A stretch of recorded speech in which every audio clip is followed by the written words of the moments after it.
Welcome to part 2. So, ఈరోజు మనం constitution కోసం మాట్లాడుకుందాం. అసలు కాన్స్టిట్యూషన్ అంటే ఏంటో నిన్న చెప్పుకున్నాం. సో, కాన్స్టిట్యూషన్ అంటే it is the soul of the Indian democracy అన్నమాట. సో, ఇలా మనం ఒక సెట్ ఆఫ్ రూల్స్‌ని మనం పెట్టుకొని ఇలా ఉండాలి, ఇలా చేయాలి, ఇలా ఉంటుంది మనకి అని చెప్పి ఒక ఆహ్, బుక్‌ని మనం పెట్టుకున్నాం. ఒక పవిత్రంగా దాన్ని చూసుకుంటూ చేస్తున్నాం అన్నమాట. అసలు ఈ కాన్స్టిట్యూషన్ రాయడానికి అసలు ఈ కాన్స్టిట్యూషన్ హిస్టరీ కోసం ఈరోజు మాట్లాడుకుంటే బ్యాక్ ఇన్ 1946 ఒక కమిటీని అరేంజ్ చేశారు.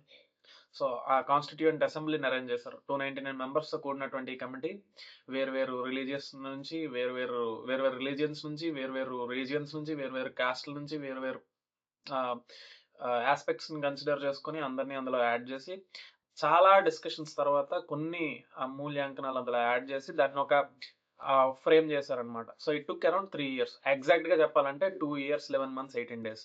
సో, 1949 నవంబర్ 26థ్ కాన్స్టిట్యూషన్ పూర్తి చేశారు.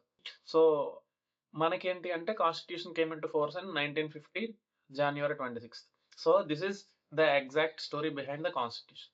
అయితే ఈ కాన్స్టిట్యూషన్ యొక్క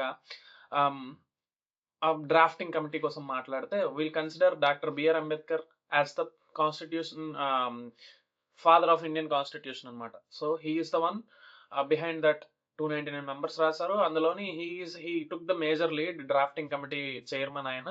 so, will consider him as the father of Indian constitution అన్నమాట. సో, తర్వాత దీనికోసం మాట్లాడితే ఇందులో ఇంట్రెస్టింగ్ ఫ్యాక్ట్స్ కోసం మాట్లాడితే Indian constitution is the biggest written constitution. And ఈ కాన్స్టిట్యూషన్‌లోని మనకి మోర్ దాన్ 422 ఆర్టికల్స్ ఉంటాయి. సో, ఇవన్నీ కూడా తర్వాత ఫర్దర్ వీడియోస్‌లో డిస్కస్ చేద్దాం. సో, ఏంటి అంటే he took the charge. So, who took the charge and ఆ డ్రాఫ్టింగ్ కమిటీ అని చెప్పి దానికోసం మనం మాట్లాడుకుందాం తర్వాత. సో, ఏం జరిగింది? ఏం అమెండ్మెంట్స్ వచ్చాయి? ఇవన్నీ కూడా తదుపరి వీడియోలో డిస్కస్ చేసుకుందాం. సో, ఈ వీడియోని మనం సమ్మరైజ్ చేసుకుంటే మనం ఈరోజు తెలుసుకునే విషయాలు ఏంటి అంటే 1946లో కాన్స్టిట్యూయెంట్ అసెంబ్లీ ఫార్మ్ అయింది. డ్రాఫ్టింగ్ కమిటీ చైర్మన్‌గా డాక్టర్ బిఆర్ అంబేద్కర్‌ని చూస్ చేసుకున్నారు. అలాగే it took 2 years, 11 months and 18 days to frame the constitution. Constitution came into force on January 26, 1950. And father of Indian Constitution is called Dr. B.R. Ambedkar. And Mana Indian Constitution is not just about the laws; it's about the vision of the justice. మనకి జరిగే న్యాయం కోసం vision of the justice, liberty, స్వేచ్ఛ, తర్వాత మనం visualise చేసుకున్న మన future. So, everything.